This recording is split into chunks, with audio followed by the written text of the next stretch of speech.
Friends, இப்போ பார்த்தீங்கன்னா நம்ம ரோடு போடுறதுக்கு பேசிக்காக என்னென்ன மிஷின் தேவைப்படுது அப்படிங்கிறத வந்து பார்க்க போகிறோம். இந்த மிஷின் வந்து ரோடு போடுறதுக்கான முதல் கட்ட மிஷினு. இந்த மிஷினோட நேம் வந்து மில்லிங் அப்படின்னு சொல்லுவாங்க. ரோடை வந்துட்டு வேறு டேமேஜ் இல்லாமல் அழகாக கட் பண்ணக்கூடிய மிஷினு. அடுத்த மிஷின் பார்த்தீங்கன்னா இந்த மிஷின் தான். இது வந்து கிளீனிங் மிஷின். அதாவது வெட்டி போட்ட மண்ணை வந்து நீட்டாக க்ளீன் பண்ணி கரெக்ட் பண்ணி வைக்கிற மிஷினு. அடுத்த கட்ட மிஷின் என்னென்னா பேவரு.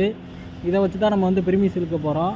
லாரியில் வந்து முன்னாடி கொட்டிடுவாங்க, நம்ம பின்னாடி வந்துட்டு ஒர்க்கர்ஸ் வந்து கரெக்டாக வந்து அதை அளவு செட் பண்ணி மிஷின் வந்து இழுத்துட்டு போகும். எல்லாமே சென்சார் தான். இது பார்த்திங்கன்னா லோலரு. இது வந்துட்டு என்ன பண்ணும்னா அந்த இதை வந்துட்டு மட்டமாக வந்துட்டு ஸ்ட்ராங்காக இருக்கிறதுக்காண்டி அமுக்கிக்கிட்டு வரும். அதை வந்து நல்லா நச்சு இறுக வச்சுக்கிட்டு வரும். அடுத்து பார்க்க போகிறது நம்ம ஃபைனல் டச்சிங் மிஷினு. இதான் வந்துட்டு டயர் லோலரு. இது வந்துட்டு ரோடு வந்து ஸ்ட்ராங்காக இருக்கிறதுக்கு தான் யூஸ் பண்ணுறது. நல்லா ஸ்ட்ராங்காக இருக்கிறதுக்காண்டி லோலர் வந்து அடித்து வந்ததுக்கப்புறம் நெக்ஸ்ட்டு இதை விட்டு அடித்து ஃபினிஷ்